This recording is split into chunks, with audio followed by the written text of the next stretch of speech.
Assalamualaikum warahmatullahi wabarakatuh. Perkenalkan, nama saya Rizky Anissa Yasinta, NIM 2104411000157 dari Fakultas Teknik Universitas Trunojoyo Madura, Prodi Sistem Informasi. Alamat saya di Sidoarjo, tepatnya di Balongbendo, dan tempat tanggal lahir saya Sidoarjo 12 November 2002. Kali ini saya akan menjelaskan mengenai keterampilan interpersonal dalam negosiasi bisnis. Sebelum masuk pada materi negosiasi bisnis, kita bahas terlebih dahulu apa itu keterampilan interpersonal. Jadi, keterampilan interpersonal adalah komunikasi yang dilakukan dalam suatu hubungan antara dua orang atau lebih, baik secara verbal maupun non-verbal. Nah, dengan tujuan untuk mencapai kesamaan bersama. Bisa dibilang hubungan antara individu satu dengan individu lainnya maupun dengan kelompok lainnya. Nah, apa sih komunikasi verbal dan komunikasi nonverbal? Jadi, komunikasi verbal adalah komunikasi yang dilakukan secara langsung menggunakan lisan sehingga memudahkan antara dua belah pihak untuk saling mengerti. Sedangkan komunikasi nonverbal adalah komunikasi yang dilakukan secara tidak langsung. Misalnya menggunakan bahasa tubuh, berbicara di telepon ataupun surat menyurat, menggunakan tulisan dan lain sebagainya. Nah, adanya keterampilan interpersonal ini untuk mengenali dan merespons secara layak perasaan, sikap, dan perilaku, motivasi, serta keinginan orang lain, dan mampu membangun hubungan yang harmonis dengan memahami dan merespon orang lain. Selanjutnya, langsung saja pada materi, yaitu negosiasi bisnis. Jadi, apa sih definisi dari negosiasi bisnis itu? Negosiasi merupakan komunikasi antara kedua belah pihak yang masing-masing mempunyai tujuan dan sudut pandang mereka sendiri untuk mencapai kepuasan masing-masing mengenai masalah yang sama. Jadi, negosiasi juga merupakan cara berdiplomasi yang banyak digunakan pebisnis. Negosiasi dinilai sebagai cara efektif untuk mencapai kepentingan bisnis. Definisi negosiasi dari berbagai sumber. Yang pertama, dari Kamus Bahasa Indonesia. Jadi, kata negosiasi adalah proses tawar-menawar dengan jalan berunding guna mencapai kesepakatan bersama antara satu pihak, kelompok atau organisasi, dan pihak kelompok organisasi yang lainnya. Menurut Priyansa, negosiasi adalah sebuah bentuk interaksi sosial saat pihak-pihak yang terlibat berusaha untuk saling menyelesaikan tujuan yang berbeda dan bertentangan. Menurut Olive Purwanto, negosiasi adalah sebuah interaksi di mana kedua belah pihak mempunyai hak atas hasil akhir. Hal ini memerlukan persetujuan kedua belah pihak sehingga terjadi proses yang saling memberi dan menerima suatu untuk mencapai kesepakatan bersama. Menurut Stephen Kosinski, suatu seni dalam mencapai persetujuan dan memecahkan berbagai perbedaan melalui kreativitas. Jenis-jenis keterampilan bernegosiasi ada dua, keterampilan konvensional dan non-konvensional. Yang pertama, konvensional, menggunakan pertanyaan terbuka, menafsirkan atau merumuskan kembali perkataan negosiator lawan dengan kata-kata sendiri, menyatakan perasaan dan emosi untuk meredakan ketegangan dan membentuk rasa percaya diri. Yang kedua, non-konvensional.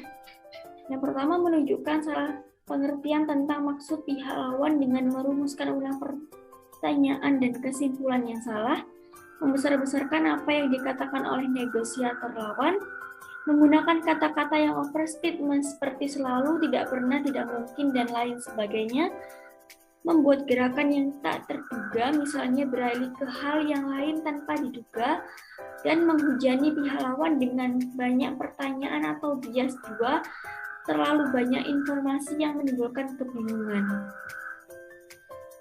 Tipe-tipe negosiator. Jadi negosiator juga harus memiliki keterampilan juga. Jadi yang pertama yaitu negosiator keren, yaitu memikirkan bagaimana cara untuk menang dalam negosiasi dan menghalalkan segala cara untuk mengalahkan lawan.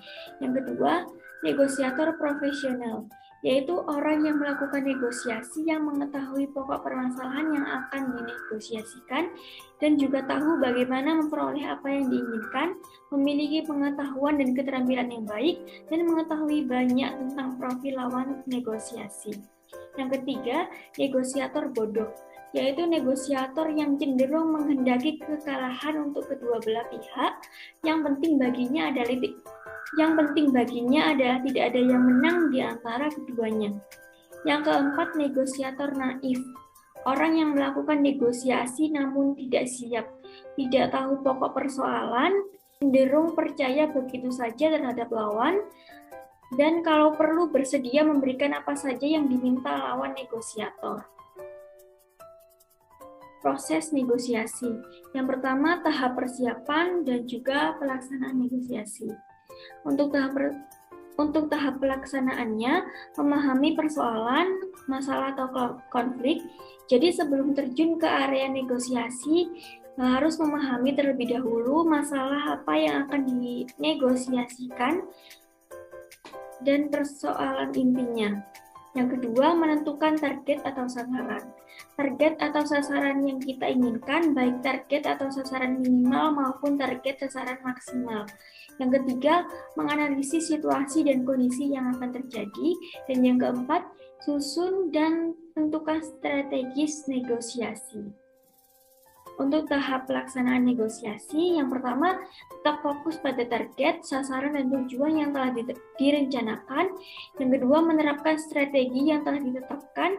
Yang ketiga, kejelasan dalam berkomunikasi. Yang keempat, jaga selalu kejujuran, karena kejujuran dapat membangun saling percaya dan dapat menghasilkan pertukaran ide-ide baru secara terbuka. Yang kelima, mencoba menjaga suasana yang terbuka agar tetap rileks. Yang keenam, hindari situasi yang saling memojokkan orang lain.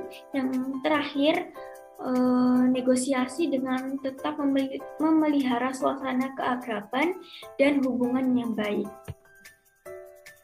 Tujuan dari negosiasi. Yang pertama, tujuan agresif, berusaha memperoleh keuntungan dari kerugian pihak lawan. Tujuan kompetitif, tujuan untuk memperoleh sesuatu yang lebih dari pihak lawan. Selanjutnya, tujuan kooperatif, berusaha memperoleh kesepakatan yang saling menguntungkan. Selanjutnya, tujuan pemusatan diri, berusaha memperoleh keuntungan tanpa memperhatikan penerimaan pihak lawan. Dan tujuan defensif, berusaha memperoleh hasil dengan menghindari yang negatif. Manfaat dari negosiasi menurut Novriansyah. Yang pertama, terciptanya jalinan kerjasama antara institusi atau badan usaha ataupun perorangan untuk melakukan suatu kegiatan atau usaha bersama atas dasar saling pengertian. Kemudian, bagi suatu perusahaan, proses negosiasi akan memberikan manfaat bagi jalinan hubungan bisnis yang lebih luas dan pengembangan pasar. Yang terakhir, meningkatkan relasi, reputasi, dan profesionalisme. Jadi, dari penjelasan yang telah saya sampaikan, ada beberapa pertanyaan. Yang pertama, bagaimana cara kelompok melakukan negosiasi saat ingin membangun suatu usaha? Jadi, terlebih dahulu melakukan riset, karena riset juga penting untuk mengetahui seluruh informasi tentang orang yang akan kita temui. Yang kedua, menyampaikan sebanyak mungkin informasi yang relevan. Yang ketiga, menentukan batas waktu negosiasi agar tidak terlalu lama dan agar juga tidak terlalu terburu-buru. Yang selanjutnya yaitu bersikap profesional, kemudian membuat kontrak atau perjanjian secara tertulis. Pertanyaan yang kedua, apa yang kita lakukan apabila negosiasi tidak tercapai, atau apakah negosiasi akan selalu berhasil dilakukan? Jadi, tidak selamanya negosiasi yang kita lakukan itu selalu berhasil, tapi ada kalanya pendapat kita tidak sama seperti pola pikir orang yang bernegosiasi dengan kita. Jadi, Tindakan yang bisa kita ambil ketika negosiasi tidak tercapai, yang pertama, tetap tenang dan kontrol emosi. Dilanjutkan untuk mengumpulkan pendapat serta data dan fakta yang akurat dari kedua belah pihak. Lalu menyimpulkan hingga tercapai sebuah kesepakatan antara kedua belah pihak tanpa merugikan satu sama lainnya. Dan pertanyaan yang terakhir, apa yang dapat menjadi halangan dalam kegiatan bernegosiasi? Tentunya halangan-halangan itu selalu ada ya. Yang pertama, mengabaikan sisi lain dari masalah. Yang kedua, membiarkan harga melindas kepentingan orang lain. Yang ketiga, membiarkan oposisi menghapus kepentingan. Selanjutnya yaitu terlalu gigih mencari kesamaan, lalu mengabaikan batna. Jadi batna adalah alternatif terbaik untuk perjanjian yang sedang dinegosiasikan. Jadi batna itu diabaikan, tidak diterapkan. Itu tadi adalah penjelasan singkat dari saya mengenai keterampilan interpersonal dalam negosiasi bisnis. Mohon maaf jika banyak salahnya, mohon maaf jika banyak kurangnya, dan mohon maaf jika ada perbuatan yang kurang berkenan. Sekian dari saya, terima kasih. Wassalamualaikum warahmatullahi wabarakatuh.